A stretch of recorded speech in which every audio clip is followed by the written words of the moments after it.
युवराज का international debut हुआ था और अपने पहले ही डेब्यू मैच में युवराज ने विश्व चैंपियन कंगारुओं के बेहतरीन बॉलिंग लाइनअप को बिना साबुन के ही धो डाला था और बीच मैदान में कंगारुओं को घेर कर दे दनादन ऐसी पिटाई की थी जो दुनिया के लिए सदियों सदियों तक यादगार हो गया। इस मैच में युवराज ने पहले अपने बल्लेबाजी से कंगारुओं की जमकर कुटाई की, फिर उसके बाद अपने खतरनाक फील्डिंग से कंगारुओं को कंगाल कर पूरे भारतीय फैंस का दिल जीत लिया।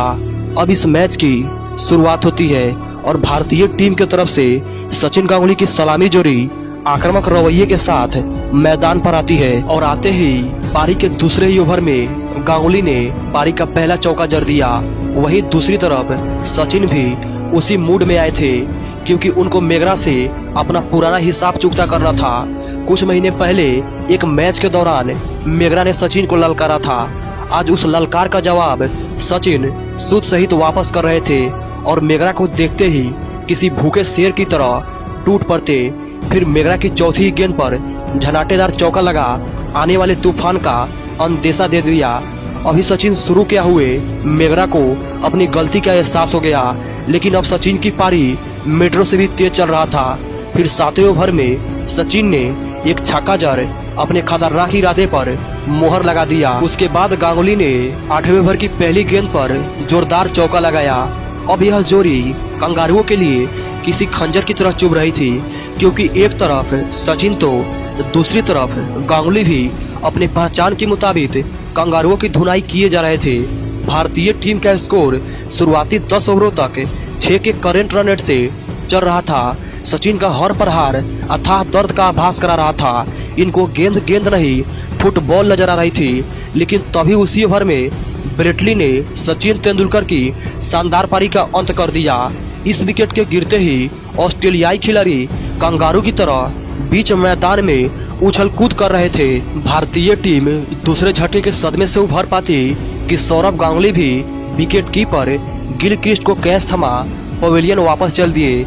अब भारतीय टीम का स्कोर 14.2 ओवर में 76 रनों पर 2 विकेट हो जाता है। कप्तान सौरभ गांगुली ने 24 रन बनाए। मानो सचिन के आउट होते ही कंगारू पूरी तरह से इस मैच पर हावी हो गए क्योंकि उसके तुरंत बाद राहुल द्रविड़ भी बाउंड्री पर कैच थमा पवेलियन के लिए रवाना हो गए। अचानक 100 रनों के भीतर 3 विकेट गंवाकर भारतीय टीम के ऊपर हार का संकट मंडराने लगा। उसके बाद अपने करियर का पहला इंटरनेशनल मैच खेल रहे नए नायक युवराज सिंह मुश्किल चुनौतियों का सामना करने मैदान पर आते हैं। युवा युवराज आते ही 2 बेहद ही दर्शनीय चौका लगाकर टीम के ऊपर से दबाव तो कम किया ही, साथ में ही स्कोर बोर्ड को भी 100 रनों के पार पहुंचा दिया और उधर कामली भी अपना काम बखूबी निभा रहे थे। युवराज तो अपनी प्रतिभा का प्रमाण पेश कर रहे थे, लेकिन उसी बीच विनोद कामली भी टीम का साथ छोड़ देते हैं। विनोद कामली ने शानदार 29 रनों की पारी खेल पवेलियन चल दिए, लेकिन युवराज को इस बात से कोई फर्क नहीं पड़ने वाला था और लगातार बड़े शॉट लगाए जा रहे थे। उनके सामने दुनिया का सबसे बेहतरीन बॉलिंग अटैक भी पानी मांग रहा था। अब भारतीय टीम का स्कोर 30 ओवरों तक 150 रनों के पार पहुंच जाता है, लेकिन युवराज की मार से आज हर कंगारू थर-थर कांप रहा था और देखते ही देखते युवराज ने अपने करियर का पहला 50 पूरा कर लिया। भारत का युवा युवराज बीच मैदान में अपना बल्ला लहरा रहा था और ऑस्ट्रेलिया टीम को बिना साबुन के ही धोई जा रहा था, लेकिन दूसरी तरफ लगातार नियमित अंतराल पर विकेटों का पतन होता जा रहा था। लेकिन युवराज और तीसरे ओवर में एक और चौका मार स्कोर को 200 तक पहुंचा दिया। अभी आधी टीम पवेलियन के बाद भी युवराज अकेले पिच पर डटे रहे, कंगारुओं का डट कर सामना कर रहे थे। तभी अगले ओवर में भारत को एक और झटका लगा, पर युवराज एक योद्धा की तरह उनकी दे दनादन कुटाई किए जा रहे थे। उनकी मार से ब्रेटली भी हताश हो चुके थे, लेकिन जैसे जैसे स्कोरबोर्ड आगे बढ़ता गया विकेटों का पतन भी लगातार होते जा रहा था। अब की बार अगरकर बाउंड्री पर कैच थमा देते हैं। अब मैदान पर अनिल कुंबले युवराज का साथ निभाने आते हैं और युवराज का साथ कुंबले ने बखूबी निभाया। अब भारतीय टीम का स्कोर 47 ओवरों तक 239 रनों पर 7 विकेट होता है, तभी युवराज सिंह 12 शॉट खेलने के चक्कर में अपना विकेट गंवा दिया। युवराज ने इस पारी में मात्र 80 गेंदों पर 84 रनों की बेहद ही शानदार पारी का अंजाम दिया, लेकिन तब तक युवराज भारतीय टीम को एक सम्मानजनक स्कोर तक पहुंचा चुके थे। अब ऐसा लग रहा था कि भारतीय टीम अभी सिमट जाएगी, लेकिन उसके बाद जाहिर खान मैदान पर आते हैं और आते ही कुछ बेहद ही शानदार शॉट लगाते हैं। भारत का ये गेंदबाज अपनी बल्लेबाजी से पिटाई किए जा रहा था और जाहिर ने तो ब्रेटली को भी नहीं छोड़ा, उनको भी एक छक्का लगाया। अब पारी का आखिरी ओवर था, तभी जाहिर ने एक और छक्का लगाकर टीम के स्कोर को 265 रनों तक पहुंचा दिया। सचिन तेंदुलकर और सौरव गांगुली की शानदार शुरुआत के बाद युवराज ने जिस तरह से पारी को फिनिश किया बेहद ही शानदार रहा, लेकिन स्लो ओवर करने की वजह से ऑस्ट्रेलिया टीम को यह टारगेट केवल 48 ओवर में हासिल करना था। लेकिन ऑस्ट्रेलिया के पास एक से बढ़कर एक मैच विनर खिलाड़ी था, जो मैच को पलक झपकते ही समाप्त करने का मादा रखती थी। अब ऑस्ट्रेलिया पारी की शुरुआत होती है। अब पारी के शुरुआत से ही गिलक्रिस्ट खतरनाक अंदाज में बल्लेबाजी कर रहे थे। आज ऑस्ट्रेलियाई अपने कंगारू होने का परिचय दे रहे थे, क्योंकि गिलक्रिस्ट अब छक्के भी लगा रहे थे और चौके भी लगा रहे थे। कंगारू के सामने टीम कोई भी हो, उनके खेलने का तरीका नहीं बदलता था। गिलक्रिस्ट ने तो छठे ओवर में अगरकर को 3 चौके लगाकर अपनी टीम को एक बेहतरीन शुरुआत दिलाने का काम किया।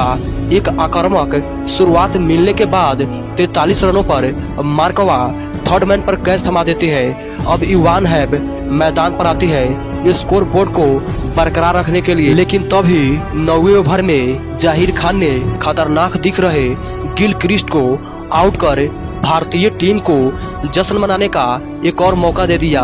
ये भारतीय टीम के लिए बड़ा पल था, क्योंकि इनके रहते भारतीय मैच जीत ही नहीं सकता था, क्योंकि एक खिलाड़ी पल भर में किसी मैच को सत्यानाश करने का हुनर रखता था।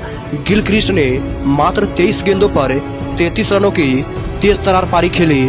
अब रिकी पॉन्टिंग और बेवन 19 ओवरों तक स्कोर को 100 रनों तक पहुंचाया।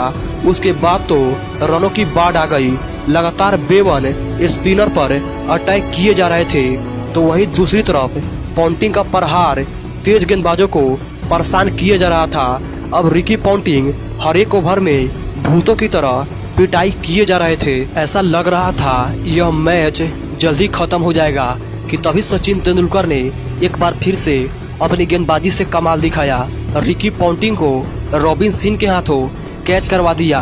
इस विकेट के साथ ही भारतीय खेमा में राहत की सांस आई।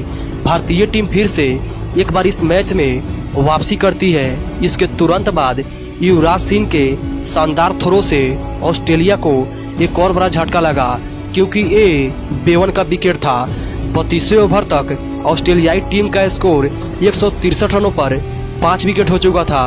बेवन ने 42 रनों की शानदार पारी खेल पवेलियन चल दिए। तभी रॉबिन सिंह ने मार्टिन को बोल्ड कर पूरी तरह से ऑस्ट्रेलिया को बैकफुट पर ढकेल दिया। लेकिन यह कंगारू थे जनाब, इतना आसानी से हार नहीं मानते, क्योंकि अभी भी ऑस्ट्रेलियाई कप्तान स्टीवा मैदान पर ही होते हैं और सेन ली के साथ मिलकर बहुत ही धीरे धीरे पारी को तेजी से आगे बढ़ाया। लेकिन भारतीय टीम की शानदार फील्डिंग की वजह से ऑस्ट्रेलिया को एक और झटका लग गया। अब इसके बाद ब्रेटली मैदान पर आए और मैदान पर आते ही गेंद के बाद अपने बल्ले से भी कमाल दिखाना शुरू कर दिया। इसलिए तो ऑस्ट्रेलिया टीम पूरी विश्व भर में अपनी जीत का डंका बजाती थी।